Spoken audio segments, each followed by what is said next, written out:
Atos dos Apóstolos, capítulo 2, versículo 42 e 43. Eu vou lhe dar uma dica. Comece a trazer para o culto de terça-feira caneta e papel. Eu preciso que o irmão comece a fazer algumas anotações importantes, tá bom? Eu quero ministrar aqui algumas pregações, estudando doutrinas fundamentais da nossa fé. E eu acredito que segunda-feira nós vamos começar aqui uma série, segunda não, terça, né? Terça-feira nós vamos começar aqui uma série sobre as Sagradas Escrituras. E aí a gente pode passear uns dias para entendermos um pouco das Sagradas Escrituras. Depois a gente vai para uma outra doutrina fundamental e aí a gente vai caminhando. Então, mas coloca na sua mente, eu preciso levar para o culto caneta e papel. Isso é muito importante, tá bem? Atos capítulo 2, versículo 42 e 43 diz assim: e perseveravam na doutrina dos apóstolos e na comunhão, no partir do pão e nas orações, e em cada alma havia temor. Em quantas almas? Em cada, diga comigo, em cada. Em cada alma havia temor, e muitos prodígios e sinais eram feitos pelos apóstolos. Diga amém. Agora diga comigo, Senhor, gera em nós temor. Amém. Pode sentar, amado. Pode aplaudir ao Senhor também, Ele merece. Não é pode aplaudir ao Senhor também, é pode também aplaudir ao Senhor, Ele merece. Queridos, eu fiquei tanto tempo lendo Atos 2, 42 e 43 aqui, que eu resolvi dar uma pausa. E de vez em quando eu vou voltar aqui nesse texto para falar sobre algum assunto dele. Porque eu entendo que Atos 2, 42 é o texto áureo do livro histórico do Novo Testamento. Atos é o único livro histórico do Novo Testamento, escrito pelo evangelista Lucas, que era médico. O segredo para o crescimento da igreja primitiva, apostólica, já disse aqui, eram 5 pilares. Eles perseveravam em 5 pilares que davam sustentação à igreja: a doutrina dos apóstolos, a comunhão, o partir do pão, as orações e o temor. Já fiquei algumas semanas falando sobre a doutrina dos apóstolos, o bojo, o conjunto de doutrinas fundamentais ensinadas por Jesus aos seus discípulos, aos seus apóstolos, e eles, por conseguinte, repassaram à igreja do primeiro século. Ficamos um outro tempo falando sobre comunhão, koinonia, unidade. Depois nós ficamos mais algumas semanas falando sobre o partir do pão, solidariedade, generosidade, hospitalidade, aprendendo que as bênçãos que nos são dadas por Deus são nos dadas para que sejam instrumentos para a vida de outras pessoas também. Ficamos um tempo falando sobre as orações, uma vida de oração, e a oração da igreja fala da sua intimidade com Deus. Hoje eu quero falar um pouquinho sobre temor. A Bíblia diz: em cada alma havia temor, E muitos sinais e prodígios se faziam por intermédio dos apóstolos. E eu já disse aqui para os irmãos que já ouvi muitas vezes que a razão pela qual nós não temos uma explosão de milagres no nosso tempo é falta de fé ou falta de oração. E existem aqueles que defendem que nós não temos mais milagres porque os milagres eram apenas para os tempos da igreja primitiva, a fim de que houvesse a propulsão, a propagação, a expansão do evangelho. As três teorias são redondamente equivocadas. A ausência de milagres não é resultante da falta de fé, assim como os milagres na igreja primitiva não eram causados exclusivamente pela presença da fé. A ausência de milagres nos nossos dias não é causada exclusivamente pela falta de oração, assim como na igreja primitiva não era apenas resultado de oração. Milagres na igreja primitiva tinham como propósito impulsionar a pregação do evangelho? Sim, claro, mas no nosso tempo também. Nós temos metade do mundo sem ouvir falar de Jesus uma vez sequer. Possivelmente hoje a necessidade de o evangelho ser propagado é ainda maior do que nos dias da igreja primitiva. Porque em 60 anos eles fizeram o mundo inteiro ouvirem o nome Jesus. Hoje nós temos aproximadamente 3,6 bilhões de pessoas que nunca ouviram este nome. Então a propagação do evangelho é uma necessidade urgente, e os milagres nos ajudam nesta expansão. Então, por que não temos milagres? Porque na igreja primitiva, milagres eram resultantes de 5 fundamentos. Perseveravam na doutrina, na comunhão, no partir do pão, nas orações e no temor. É um conjunto de operações de prática da igreja que cria a ambiência do milagre. Mas o que é temor? Medo também. Mas não o medo porque o ser temido é uma ameaça. Mas o conceito aqui é de que o ser a quem eu devo temor é tão elevado, é tão soberano, que por reverência eu rejeito a ideia de desagradá-lo, de desonrá-lo, de ofendê-lo. Você me entendeu? Diga amém. A palavra temor ocorre por 359 vezes no texto canônico sagrado.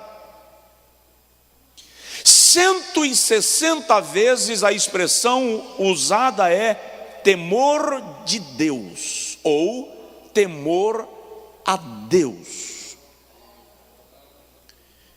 Biblicamente, temor é reverência, respeito, veneração, subserviência. Também se aplica a expressão adoração ao conceito de temor a Deus. Repito, o temor se manifesta quando eu respeito, reverencio, venero em tal nível o ser temido, nesse caso, Deus, que eu faço qualquer coisa para não afligi-lo, para não agravá-lo, para não ofendê-lo. Isto é temor. E a Bíblia diz que em cada alma havia temor, ou seja, cada um deles tinha o cuidado de não ofender a soberania de Deus. Isto pressupõe uma igreja que reconhece de modo tão absoluto quem Deus é, que decide agradá-lo em tudo, não por obrigação, não por medo, mas pelo desejo profundo de não agravá-lo, de não incomodá-lo. Sabe quando seu pai está dormindo, que qualquer pessoa que chega falando alto, você fala assim: está dormindo. Reverência, respeito, não querer incomodar. Este é o conceito de em cada alma havia temor. Na igreja primitiva, este temor continuava imperando e operando na vida dos crentes. E isto gerava milagres. Isto gerava prodígios. Perseveravam na doutrina, na comunhão, no partir do pão, nas orações, por causa do ensino da palavra, da comunhão, do partir do pão e das orações, se gerava temor. E quanto mais eles colocavam em prática esses 5 fundamentos da vida cristã, mais milagres ocorriam. E quanto mais milagres ocorriam, mais eles temiam. Aqui estava o segredo da igreja, e é interessante que Lucas, o evangelista que escreve o livro dos Atos dos Apóstolos, dando uma lida sobre ele hoje à tarde, Lucas enfatiza muito a palavra temer a Deus. Por exemplo, no capítulo de número 1, versículo de número 50 do evangelho que leva seu nome, Lucas diz que a misericórdia do Senhor vai de geração em geração sobre aqueles que o temem. Já no capítulo 18, versículo 2, ele fala de um juiz que não respeitava os homens, nem temia a Deus. Então Lucas repete a expressão temor com relativa frequência. No capítulo 23, ainda do Evangelho, lá no versículo 40, Lucas volta a usar a expressão temor, quando ele declara que o ladrão na cruz, olhando para aquele que blasfemava de Jesus, disse: nem aqui tu temes. No livro dos Atos dos Apóstolos, Lucas repete algumas vezes o temor, e é interessante que para Lucas, em Atos, é o temor a Deus que caracteriza aqueles que são seus discípulos. É o temor a Deus na teologia de Lucas que define aqueles que são chamados para a salvação. Capítulo 10, versículo 2, ele diz de Cornélio, e diz assim: era um homem piedoso e temente a Deus. Quando você lê o capítulo 10 inteiro de Lucas, de Atos dos Apóstolos, aliás, por algumas vezes Lucas repete a palavra temor, caracterizando alguém que fazia parte do plano da salvação. Então, se Lucas estivesse pregando aqui agora, deixa eu ver como é que eu digo isso, porque eu vou chutar um balde aqui. Se Lucas estivesse pregando aqui agora, ele diria: chamados para a salvação não são aqueles que são membros da Assembleia de Deus. Chamados para a salvação não são aqueles que são membros da Igreja Batista. Chamados para a salvação não são aqueles que são membros da Igreja Presbiteriana. Isso é Lucas pregando. Teologia de Lucas.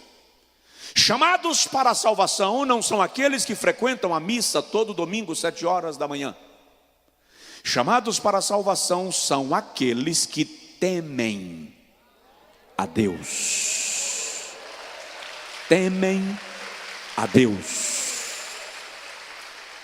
Significa dizer que não importa a igreja que eu frequento, se eu não tenho temor de Deus, a salvação de Cristo não está operando na minha vida. Alguém aqui entendeu ou não? Isso é Lucas pregando para nós. E ele nos faz entender que o temor de Deus é a marca, destaque da igreja que serve a Cristo. Agora, eu quero falar algumas coisas sobre temor. Em cada alma havia temor. Diga comigo, em cada alma havia temor. Só mais uma vez, em cada alma havia temor. Se você estiver anotando, a primeira coisa que eu quero falar hoje é sobre a natureza do temor na igreja. Qual era a natureza deste temor? Quais eram os traços desse temor? E para quem está anotando, eu vou dar uma de professor, ou eu serei professor agora, bem didático. Coloca assim, número 1, tracinho. A natureza do temor na igreja. Agora coloca assim, 1.1. Vamos observar que o temor na igreja primitiva operava no coração dos crentes. Eles não brincavam de fé. Não brincavam de Deus. Vivemos uma geração de crentes cujo temor de Deus se perdeu. Se fala tudo de qualquer jeito, em qualquer lugar, qualquer hora, e não existe a preocupação daquilo que agrada a Deus ou daquilo que o ofende. Nos comportamos no templo de qualquer maneira. Nos preocupamos em ser santos no templo, mas fora daí, vida que segue, deixa a vida me levar, a vida leva eu. Quando o temor de Deus me diz que o Deus do templo continua comigo no shopping, na rua, na escola, na faculdade, no trabalho, então se eu temo a Deus, eu não o temo apenas no templo, em todo e qualquer lugar, ou todo e qualquer lugar, é o lugar do seu reinado, é o lugar da sua soberania, é o lugar da sua presença, é o lugar do seu comando, e eu o temerei. Olha só, em cada alma havia temor. Lá no livro de Deuteronômio, capítulo de número 6, versículo de número 13, está escrito da seguinte maneira para nós: temerás ao Senhor teu Deus e o servirás. No versículo 24 se diz: pelo que o Senhor nos ordenou que observássemos todos os seus estatutos e que temêssemos o Senhor nosso Deus para o nosso bem em todo o tempo, a fim de que Ele nos preservasse em vida. A orientação para Israel é temer a Deus. Para a igreja, a prática da vida cristã se expressa pelo temor. Os crentes da igreja primitiva reconheciam Deus como soberano. Os crentes da igreja contemporânea, da igreja moderna, pensam que Deus é funcionário, fornecedor. Quer ver um exemplo de falta de... Eu julgo isso aqui uma absurda falta de temor, que as pessoas pensam que é espiritualidade. Levei Jeová no canto da parede. Quem és tu, barata? Aí eu briguei com Jeová mesmo. Se Jeová não fizer do jeito que eu disse, quero nem saber. Tem gente que vê isso como intimidade com Deus. Isso é falta de temor. Vai lá o soldado e olha para o general e diz para ele: vou levar no canto da parede. Tem militares aqui.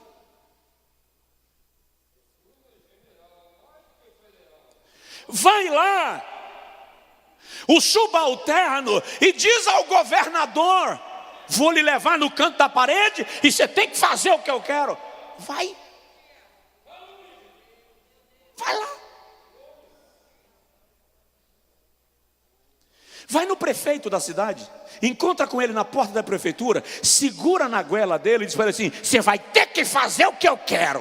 Vai. Agora, eu me dirijo ao Rei dos Reis, Senhor dos Senhores, dono da vida, Criador dos céus e da terra, e penso que posso levá-lo no canto da parede e falar com ele de qualquer maneira. Reverência convém à tua casa. Temor no coração dos crentes. Um pastor sul-coreano ministrando em São Paulo, um tempo desse atrás, parou de pregar e ele disse: eu não vou pregar. Se vocês não pararem, eu não vou pregar. E ele disse: na Coreia do Sul, ninguém levanta na hora da pregação. Crianças não andam, não correm. Isso é falta de reverência. E ele parou a pregação.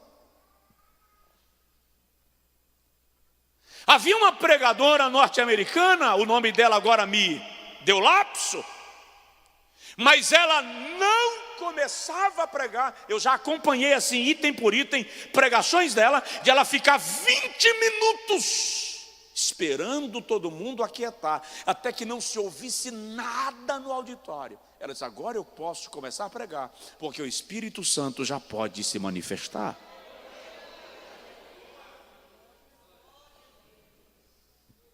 Então, a natureza do temor na igreja primitiva: havia temor no coração dos crentes.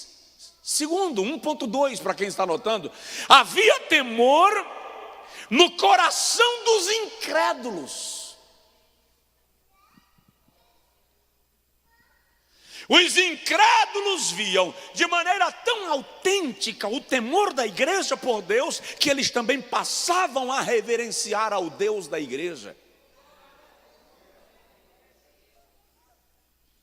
É incrível que a Bíblia diz em Atos 2,47 que eles louvavam a Deus e caíam na graça de todo o povo. Cair na graça de todo o povo é ganhar empatia, é as pessoas olharem para eles e desejarem ser como eles eram. Pergunto: o mundo desejaria ser como nós, igreja, somos?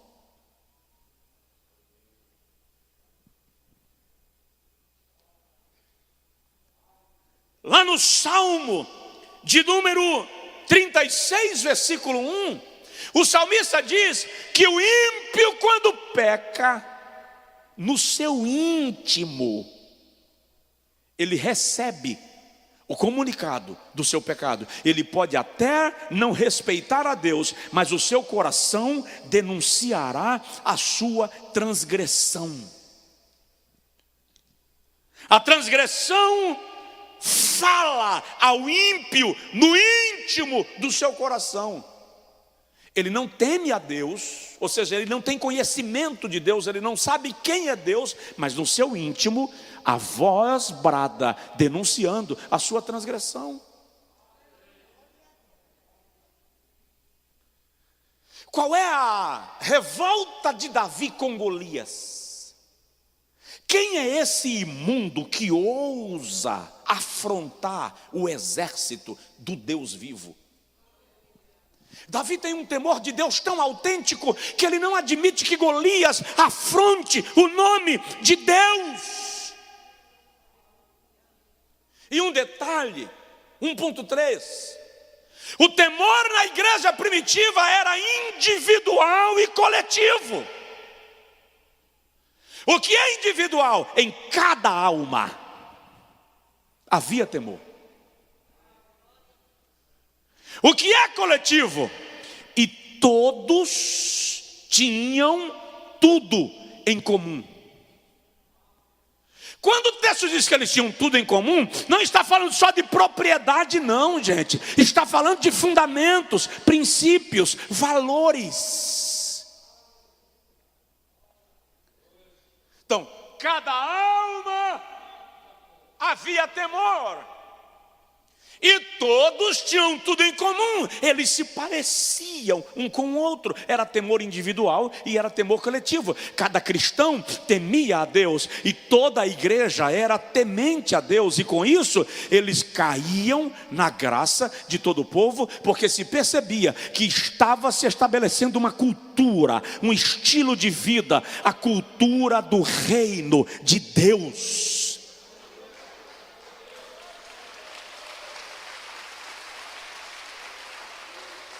No livro de Jó, capítulo de número 28, versículo de número 28, está escrito assim: e disse ao homem: eis que o temor do Senhor é a sabedoria, e apartar-se do mal é inteligência.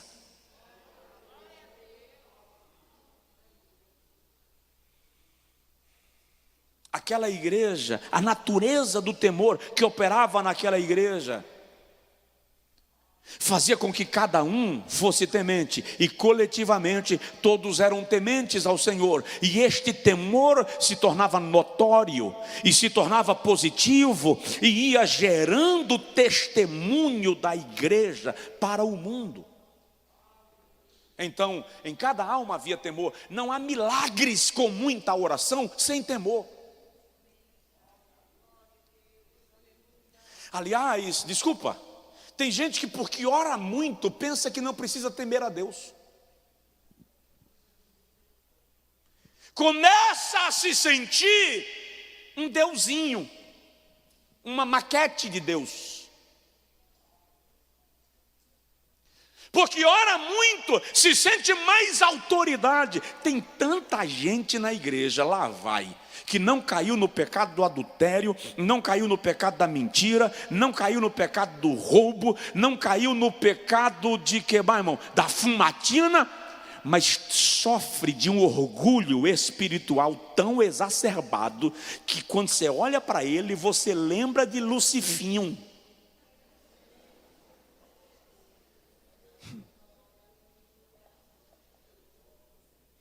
Porque se sente, ó. Tem gente, conta para ninguém.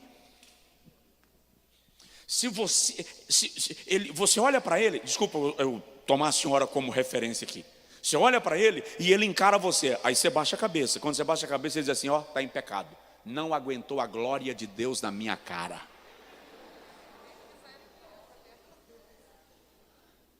É, o arcanjinho.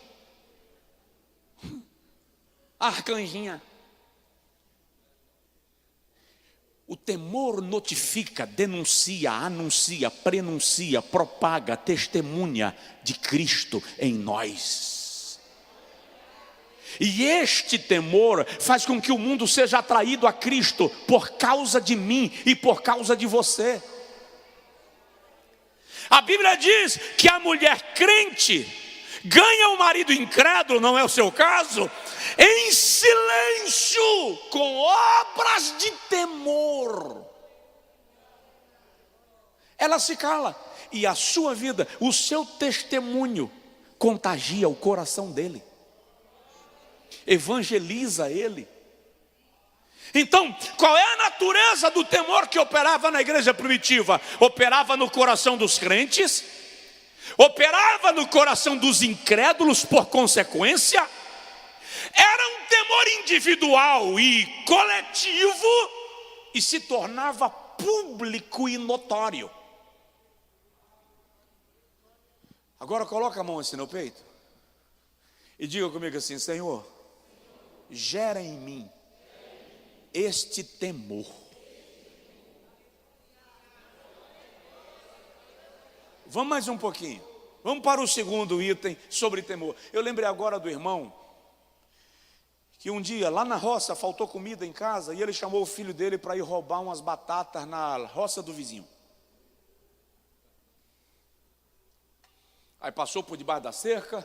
Quando ele chegou na rama de batata, ele pegou na rama de batata assim, disfarçou, olhou para um lado, olhou para o outro, olhou para trás. Quando ele foi puxar o menino, disse assim: papai, falta olhar para um lado. E ele de novo olhou. Quando ele foi puxar o menino: papai, o senhor não olhou para o lado que está faltando. E que lado, menino? Para cima.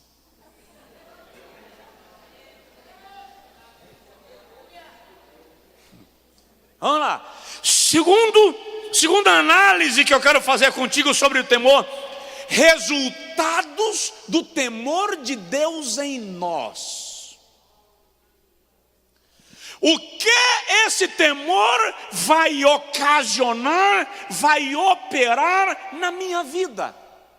Primeiro, o temor me livra de pecar contra Deus. O temor é um freio. Se faltar freio, irmão, você já montou num cavalo que disparou? A experiência não é legal.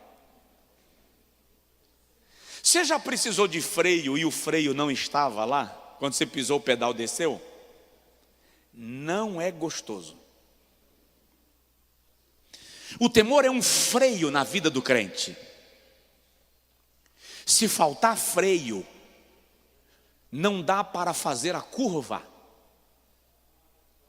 Êxodo capítulo 20, versículo 20, quando o Senhor aparece a Israel no Monte Sinai, e a Bíblia diz que o monte fumegou por causa da presença do Senhor, e houveram trovões e relâmpagos, e o monte tremia, e o povo fugiu com medo de Deus. Moisés chamou o povo e disse: prestem atenção, o Senhor não desceu no meio de vós com clangor de trombetas e fumaça e fogo e em glória, para que vocês tenham medo dele. O Senhor desceu assim para que temam a ele e não pequem contra Deus. Então a razão para o Senhor se manifestar a Israel com poder era para que Israel tivesse temor de Deus e não pecasse contra ele, não caminhasse sem temor a ele, não se desenfreasse, não perdesse a referência de comunhão e de santidade. Segundo o livro das Crônicas, capítulo de número 19, versículo de número 7, diz assim: agora pois, seja o temor do Senhor convosco, tomai cuidado no que fazeis, porque não há no Senhor nosso Deus iniquidade, Ele não faz acepção de pessoas, e nem aceita presentes para aplacá-lo. Vou levar um presentinho para Deus ficar feliz comigo. Sou dizimista, posso fazer o que eu quiser. Sou ofertante, eu sou o maior ofertante da minha igreja, então eu posso. Eu sou pregador importante, então eu posso. Pode não, ele não faz acepção de pessoas. Para ele não importa o grande, o pequeno, o rico, o pobre, o o culto, o indouto, ele não faz acepção. Diante dele todos são iguais. Então ele não faz separação por classe social, por nível cultural. Não.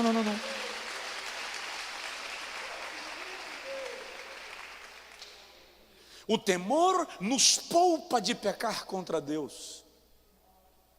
O temor exercita em nós a autoridade. Quando você tem temor de Deus, você tem autoridade em Deus para exercer naquilo que o Senhor te comissiona. Diga comigo: Senhor, me dá autoridade. Agora diga assim: Senhor, me dá temor para exercer a autoridade. Por quê? Existe uma parábola que fala da ambição de um bobo da corte. O seu grande desejo era viver o conforto, o poder, a autoridade do rei. Mas ele era apenas o cara que contava piadas na sala real para agradar o rei e os seus convidados. E chegou o dia do aniversário do bobo da corte. E o rei chegou para ele e disse assim: rapaz, você me agrada tanto, você me faz rir. Nos dias que eu chego aqui no palácio amargurado, você quebra o gelo, eu saio daqui esquecido dos problemas. Me diga, que presente eu poderia te dar para recompensar você pelas alegrias que você me dá? E o rapaz olhou para o rei e disse: majestade, na verdade eu sou muito feliz aqui no palácio. Eu moro no palácio real, eu como das iguarias do rei. Não há nada que eu precise além disso aqui. E o rei disse: não, precisa haver algo que eu possa fazer por você. E o rapaz disse: eu tenho um sonho, mas o sonho que eu tenho eu não vou nem pedir para a sua majestade, que se eu pedir é capaz do rei cortar meu pescoço. E o rei disse: não, pode pedir. Eu estou lhe dizendo que não vai acontecer nada com o que você me pedir, então peça à vontade. E o bobo da corte disse: eu gostaria de ser rei por pelo menos um dia. O rei disse: você será. Você vai ser o rei ao longo do dia de hoje, seu aniversário, e eu serei o bobo da corte. E o rei reuniu a corte e anunciou que naquele dia o rei era o bobo. E o camarada recebeu a coroa e se assentou no trono. E o rei começou a brincar e a beber, sem os protocolos de ser sua majestade. Mas enquanto ele ria e festejava, o rei provisório suava no trono. Estava inquieto, olhava para cima, voltava para baixo, angustiado. Chegou um momento que o rei, que virou bobo da corte, se aproximou do bobo da corte, que virou rei, e perguntou: o que está acontecendo? Estou percebendo que você está muito inquieto, está angustiado, você está suando demais. O rei provisório disse: majestade, existe um golpe contra a sua vida, estão tentando lhe matar e o senhor não sabia. E o rei pergunta: mas como assim? E ele diz: dá uma olhadinha para cima para o senhor ver. Tem uma espada pendurada, amarrado por uma linha finíssima. Se ela soltar, majestade, ela crava no seu crânio. Estão querendo lhe matar. O rei olhou para o rapaz, riu e disse: não, essa espada está aí desde os tempos do meu avô, quando ele era o rei. Permaneceu nos dias do meu pai, continua durante o meu reinado e vai permanecer, porque ela é uma forma de avisar ao rei que enquanto ele exerce autoridade, uma espada está apontada para ele. O temor de Deus é o que nos leva a perceber que nós podemos exercer a autoridade, mas a autoridade que nós exercemos está representada numa espada que está acima da cabeça. Segundo livro de Samuel, capítulo 23, versículo de número 2, últimas palavras de Davi, ele diz assim: o Espírito do Senhor fala por mim, e a sua palavra está na minha boca. E ele começa a descrever a sua história, e Davi vai revelando que é no seu temor a Deus que está o sucesso do seu reinado. E quando ele vai aconselhar Salomão para dizer: se você quiser ser próspero no seu reino, tema a Deus. Olha bem para mim.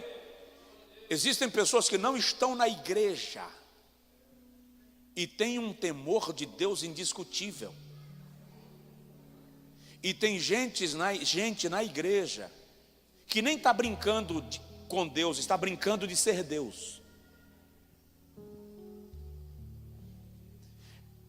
A autoridade exercida em temor gera prosperidade. Nunca pense que a sua autoridade te faz acima de qualquer pessoa. Existe uma espada acima.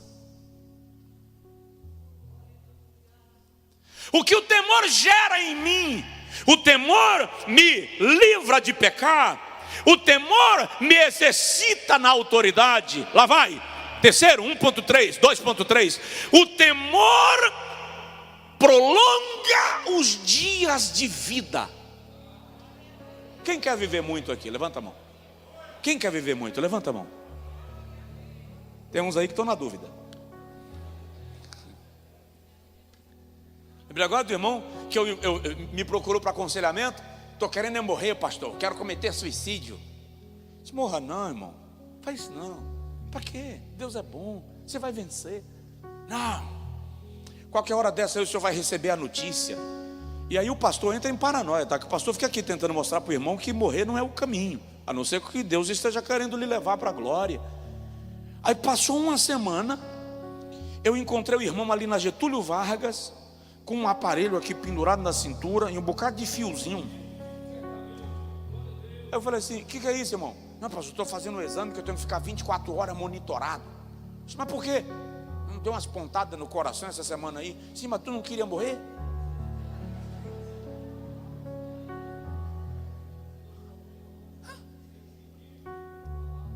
Você suicida é um problemão, compromete sua alma. Mas o infartinho,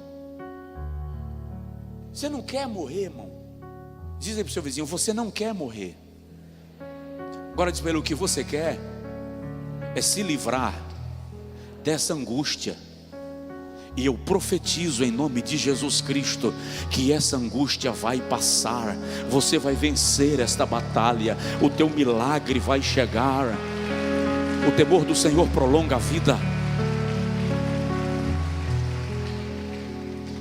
O temor do Senhor prolonga a vida. Provérbios, capítulo de número 10, versículo de número 27. A Bíblia, Salomão diz para nós assim: o temor do Senhor aumenta os dias,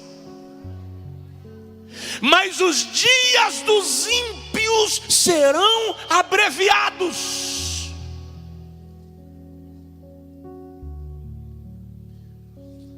Fui ministrar em Jequié uma certa feita e levei comigo 3 jovens pregadores. 2 deles estavam no seminário e eles foram discutindo teologia de Feira de Santana até Jequié. E eu ouvindo, falei nada. Chegamos lá na hora do culto, preguei, terminou o culto, voltamos. Foi entrar no carro e eles começaram de novo. E eles esqueceram que eu estava no volante. A discussão era entre eles 3. Estava lindo demais. E eu pacientemente ouvindo. Quando chegou em Santo Estevão, teve um que fez assim: pastor Josué não falou nada dos assuntos que a gente conversou. Aí como eles estavam discutindo sobre o tempo de morrer, não, morre antes do tempo, mas não morre depois. Aí lá vem uma enxurrada de versículo bíblico. Morre depois do tempo, mas não morre antes. Aí outra enxurrada de versículos. Não, só morre no tempo. Pastor Josué, o que é que o senhor disse? Eu disse, irmão, existe um tempo para morrer. É estabelecido. Há um tempo determinado para cada propósito debaixo do céu. Tempo de nascer e tempo de morrer. Existe tempo. Mas você pode morrer antes do tempo ou passar do tempo. Como assim? Honra teu pai e tua mãe para que te vá bem, e sejam aumentados os teus dias de vida sobre a terra. Você consegue prolongar os seus anos de vida, mas você consegue antecipar. Eclesiastes 7,17: não sejas demasiadamente imprudente, para que tu não morras antes do tempo. Então, o temor do Senhor prolonga os dias. Se tiver alguém do seu lado, fala com ele assim: quer viver muito? Teme a Deus. Teme a Deus. Aleluia. Provérbios ainda, capítulo 19, versículo 23. O sábio Salomão diz: muitos, o temor do Senhor encaminha para a vida.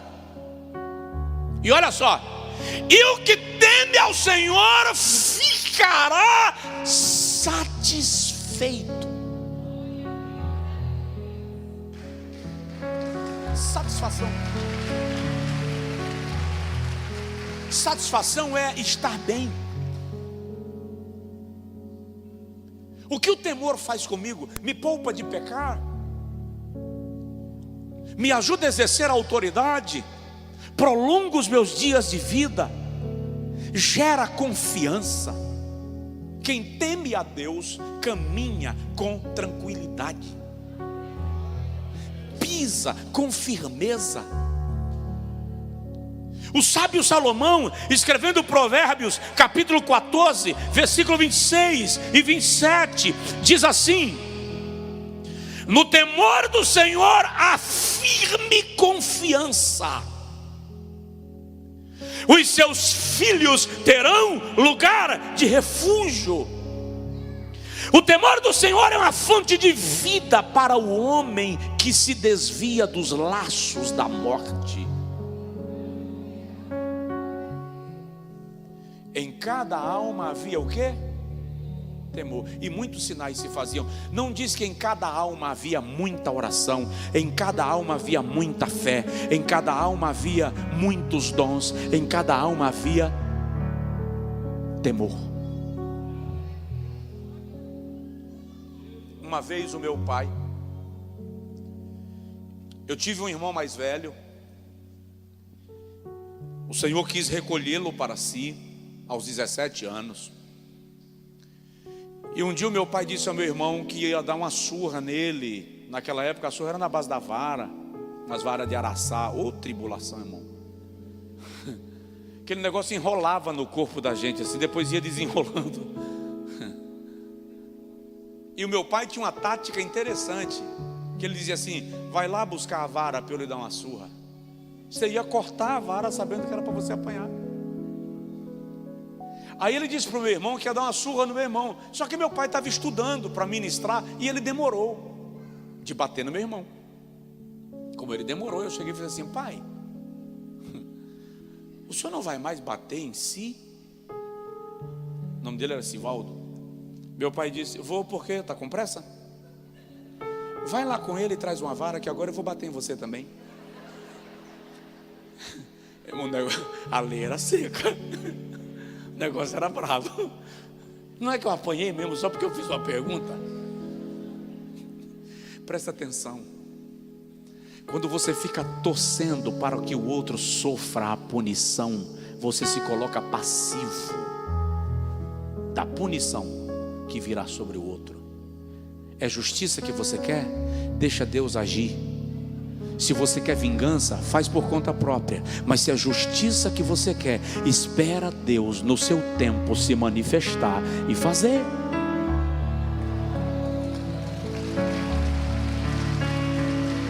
Vou terminar.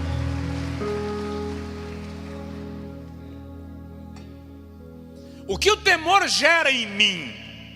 Me poupa de pecar, me capacita no exercício da autoridade, prolonga meus dias de vida e gera confiança. Para a gente concluir, efeitos do temor na igreja.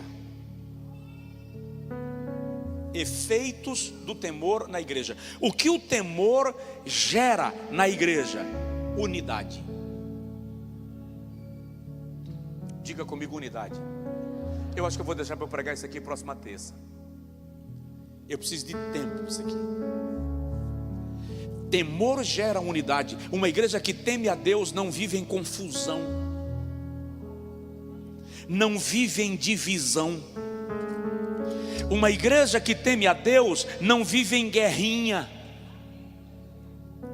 Crentes que temem a Deus não ficam trabalhando para desconstruir a expansão da igreja.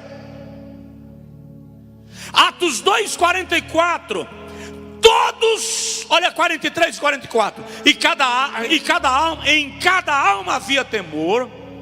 Muitos prodígios e sinais eram feitos pelos apóstolos. Todos os que criam estavam unidos e tinham tudo em comum. 46. E perseverando unânimes todos os dias no templo e partindo o pão de casa em casa, comiam com alegria e singeleza do coração. Temor gera unidade. Uma igreja que teme ao Senhor pratica comunhão espiritual. Somos um em Cristo. E quando nós vivemos a prática da unidade, nós entendemos que o bem maior é a igreja.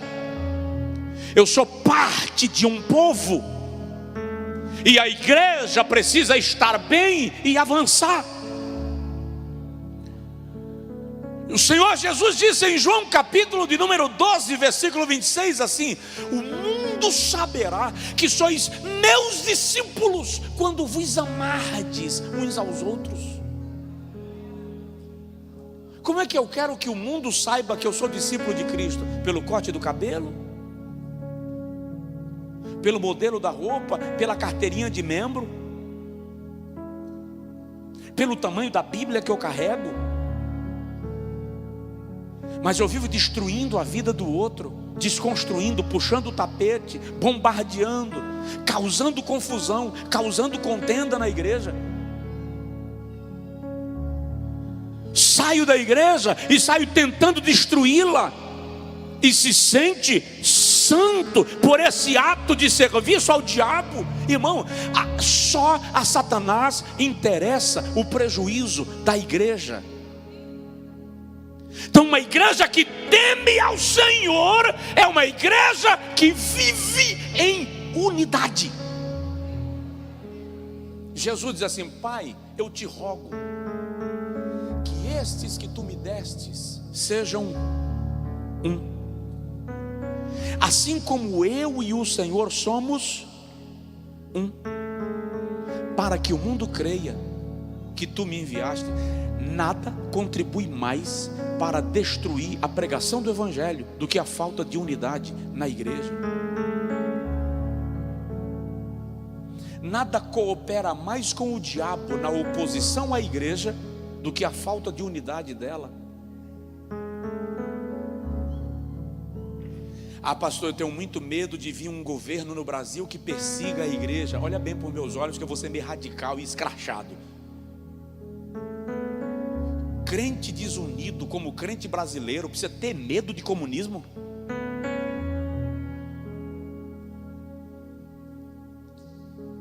Não é que eu estou torcendo para o comunismo tomar conta do Brasil, não. Longe disso. Eu só estou querendo lhe dizer que nada coopera mais com o diabo no trabalho contra a igreja do que a falta de unidade.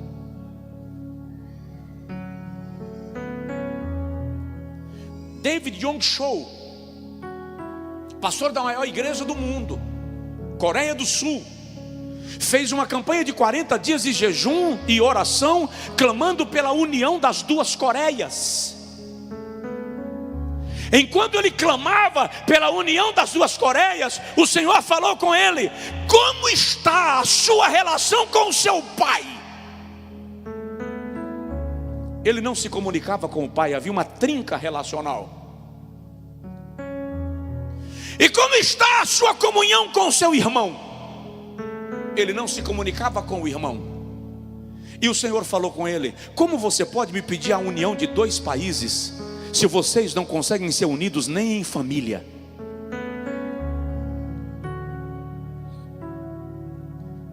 Ele marcou uma reunião em família, foi lá, se reconciliou com o pai, se reconciliou com o irmão, família unida, e ele continuou a orar. Aí o Senhor falou com ele: agora promova a unidade da igreja, antes de pensar na união de nações.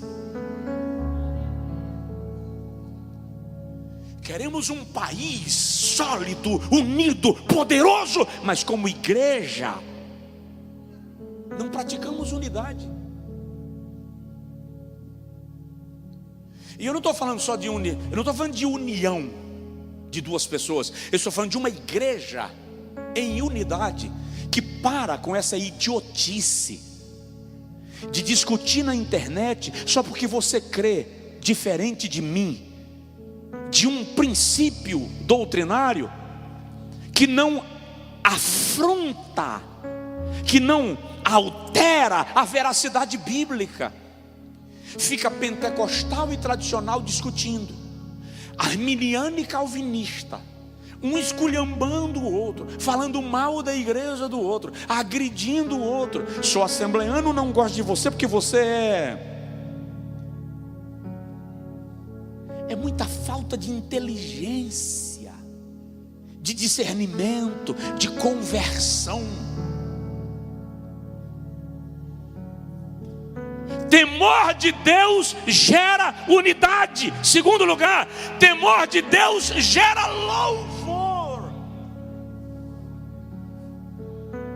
Em cada alma havia temor. Já estou terminando. E muitos sinais e prodígios se fazia por intermédio dos apóstolos. Aí no versículo 47 diz assim: louvando a Deus e caindo na graça de todo o povo.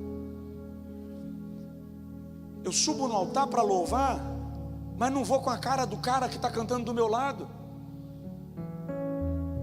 Eu sou o pregador da noite, mas não gosto do cantor que está ministrando hoje. Eu sou um instrumentista, mas eu não saúdo o outro. Eu estou aí no altar, levantando a mão e adorando. O quê? Te louvarei, não importam as circunstâncias. Adorar, nem para morrer.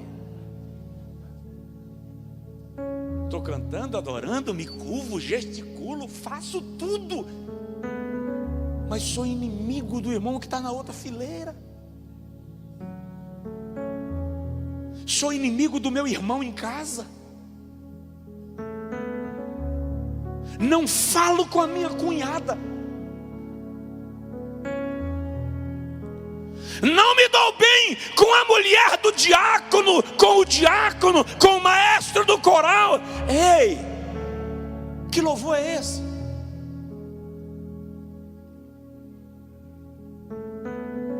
Sou um pregador exímio, o mundo me reconhece, o mundo me respeita, mas eu sou inimigo de um outro pregador. Como assim? Isso aqui é culto de doutrina, estranha não, que de vez em quando eu trago uma palavra assim, irmão, você vai vencer. Mas hoje o negócio é um pouquinho mais sargado, um tutanozinho.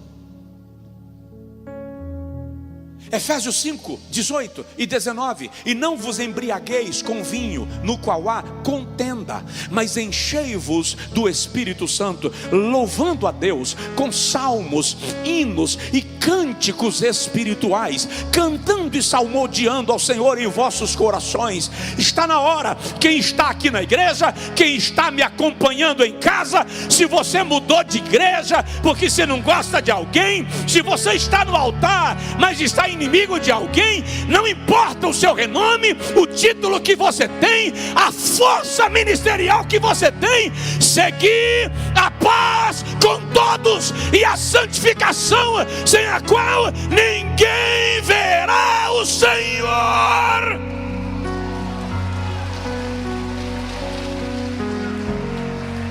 Aí um camarada veio me dizer um dia: pastor, mas a Bíblia diz que é sem a santificação que ninguém verá o Senhor, não é sem seguir a paz. Eu disse: presta atenção, lerdo, lê direito. O que o escritor está dizendo quando ele diz seguir a paz e a santificação, olha para mim, é que não dá para seguir santificação sem ter paz.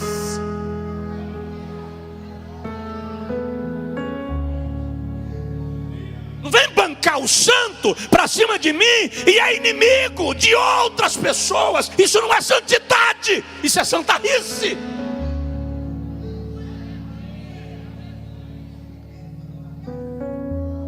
A santidade te faz viver em paz com todos.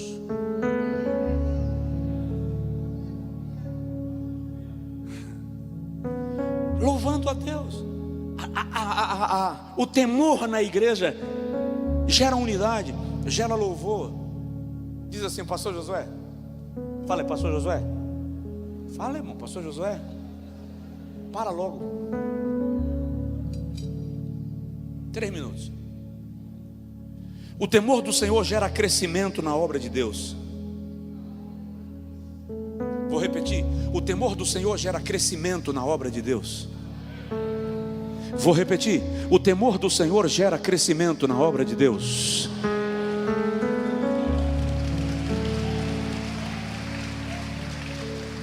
Em cada alma havia temor.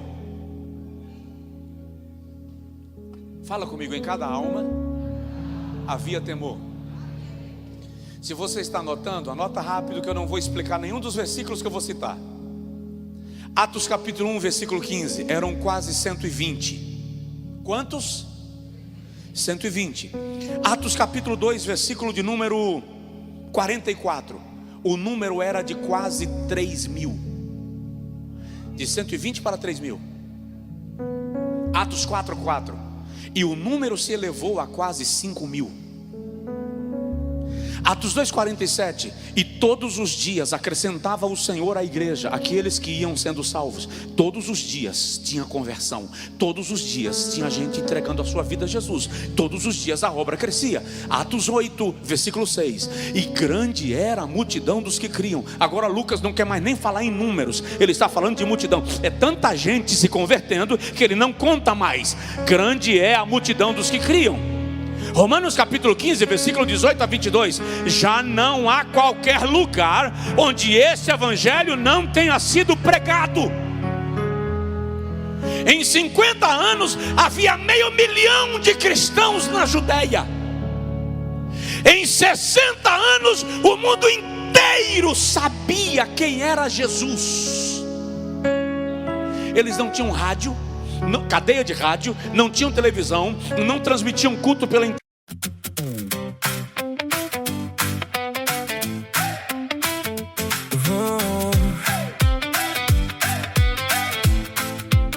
Tes messages au fond du sac, et moi le cœur en vrac. J'ai gardé ta tasse fêlée, comme un mot mal terminé. Sur la table un ticket plié, ton parfum sur le canapé. Je fais semblant d'aller bien, mais ça revient de loin. Dis-moi pourquoi ça tient encore, quand tout en moi te dit dehors. Je ferme les yeux, je te revois, et dans ma tête tu reviens 3 fois. Dernier accord, dernier décor, je tourne encore autour de ton corps. Dernier accord.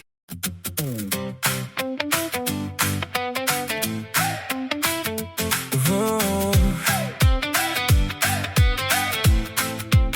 Tes messages au fond du sac, et moi le cœur en vrac. J'ai gardé ta tasse fêlée, comme un mot mal terminé. Sur la table un ticket plié, ton parfum sur le canapé. Je fais semblant d'aller bien, mais ça revient de loin. Dis-moi pourquoi ça tient encore, quand tout en moi te dit dehors. Je ferme les yeux, je te revois, et dans ma tête tu reviens 3 fois. Dernier accord, dernier décor.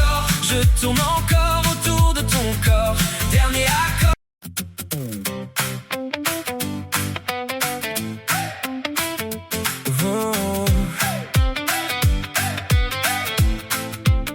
Tes messages au fond du sac, et moi le cœur en vrac.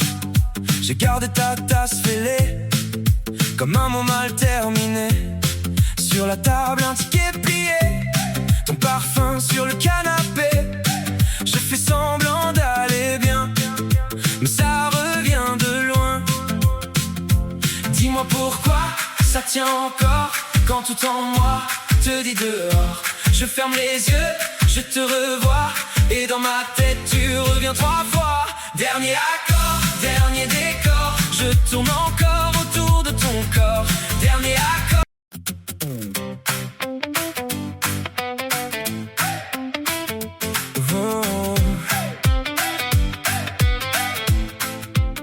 Tes messages au fond du sac.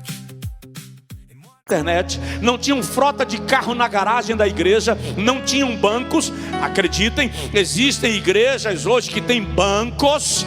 A igreja primitiva não tinha banco, não era instituição financeira, eles não tinham apoio do governo. Roma perseguia, matava, sacrificava, confiscava bens, e quanto mais perseguia, mais a igreja crescia.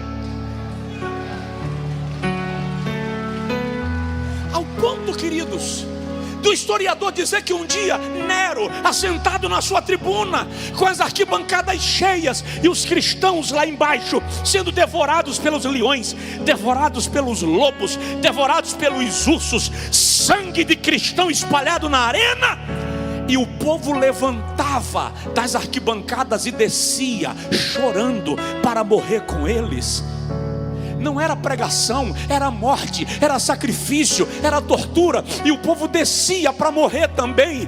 Quando Nero viu aquilo, Nero pergunta a um dos conselheiros: o que está acontecendo? O conselheiro de Nero diz: Alteza, esse povo sabe morrer. Se fosse um romano no lugar deles, estaria gritando como porco, mas esse povo morre dando glória ao Deus a quem eles servem. Você pode aplaudir ao Senhor? Pode dar glória a Deus? A obra crescia porque havia temor. Fica de pé, por favor. Onde há temor, há expansão. Por causa do temor, havia milagres e prodígios. Atos 2:43. E muitos sinais e prodígios se faziam. Qual é o nosso problema? Nós somos tão absortos, dispersos do temor, que até quando Jesus cura alguém, lá no nosso íntimo, a gente tem uma vaidadezinha de querer o crédito.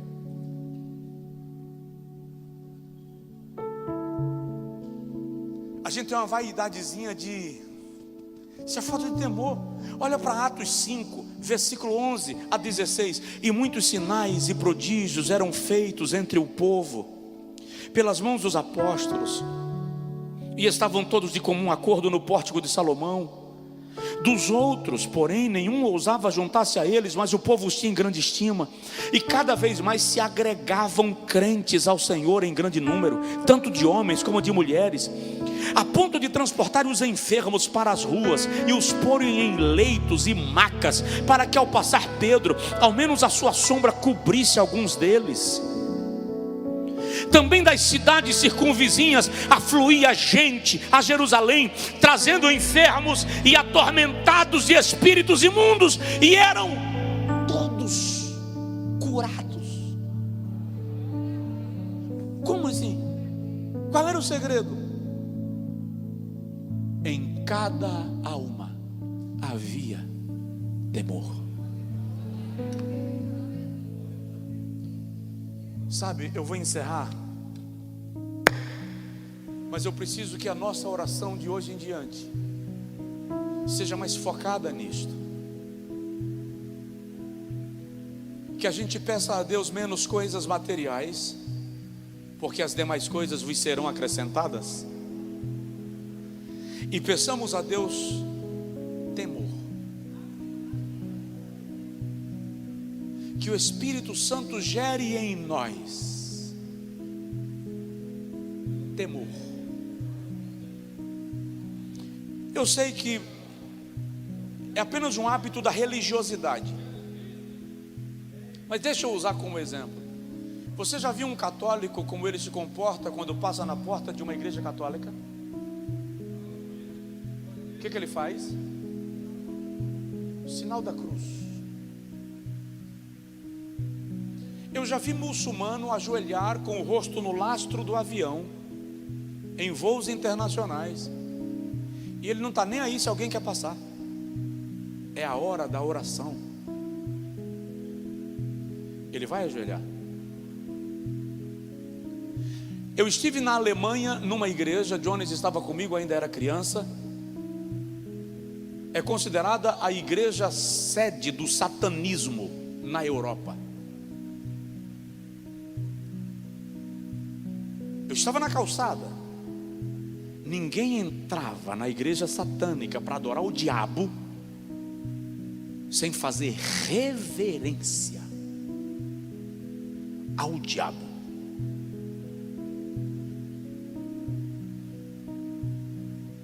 A Bíblia diz que os filhos das trevas são mais prudentes do que os filhos da luz. É incrível como nós, que cremos em Jesus Cristo, não temos por Jesus Cristo a reverência que aqueles que desconhecem as verdades espirituais têm pelos seus deuses e pelas suas divindades.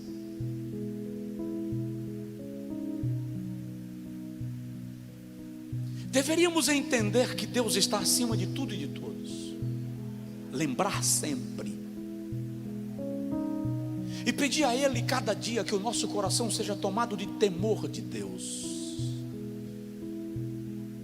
medo de afrontar, de afligir, de desagradar aquele a quem eu temo.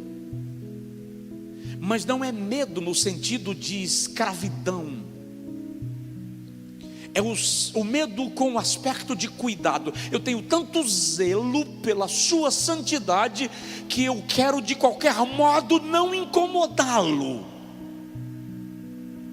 Isso não pode virar religiosidade. Nos dias de Jesus, os judeus tinham um temor religioso de Deus, de tal modo que eles não se referiam a Deus na primeira pessoa da conjugação verbal, nem na segunda, só na terceira. E na hora de escrever o nome de Deus, o escriba levantava, tirava a capa, lavava as mãos, vestia outra capa, pegava uma pena especial, uma tinta especial para escrever o nome de Jeová, depois voltava, lavava a mão, tirava a capa, colocava outra capa e vinha continuar o texto. Era um temor religioso. Tem muita gente que o temor que tem de Deus é esse temor religioso. É como se Deus fosse um carrasco, vai te arrebentar na esquina. Não. É a veneração, respeito, consideração, adoração, honra, desejo de agradar, desejo de satisfazê-lo.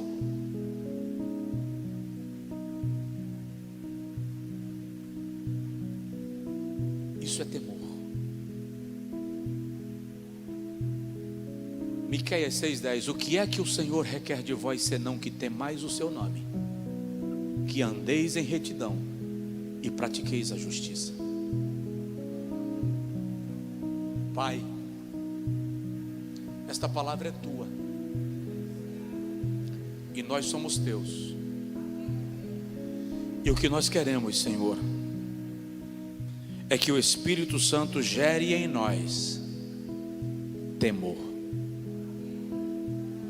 gera em nós temor, gera em nós reverência, gera em nós uma adoração profunda, excelente, genuína, contínua. Gera em nós, Senhor, a consciência de que em todo lugar e em qualquer lugar e em todo tempo o Senhor está presente, e nós te honramos, te respeitamos, te adoramos, te magnificamos, nos curvamos diante de ti, porque tu és único, tu és Senhor, não há Deus além de ti. Nós te adoramos e queremos temer o teu nome. Opera isto em nós, estejamos aqui no templo ou em diversos lugares através do campus online. Gera em nós temor ao teu nome. Se você estiver com a sua esposa, com o seu filho, ora com ele agora, ora com ela. Se você estiver sozinho, não pode tocar na pessoa que está do seu lado, devido a esse cenário que a gente ainda vive, estenda a mão em direção a esta pessoa e ore por ele, ore por ela.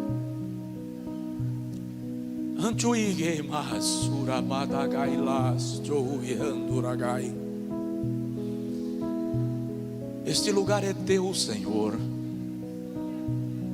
A nossa vida é tua, Senhor.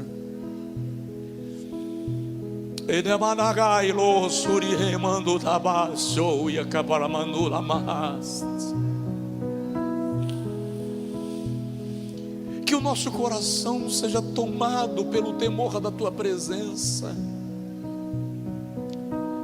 que uma chama de reverência, de continência, de rendição domine o nosso coração e mente, para que nós te sirvamos com temor, em nome de Jesus.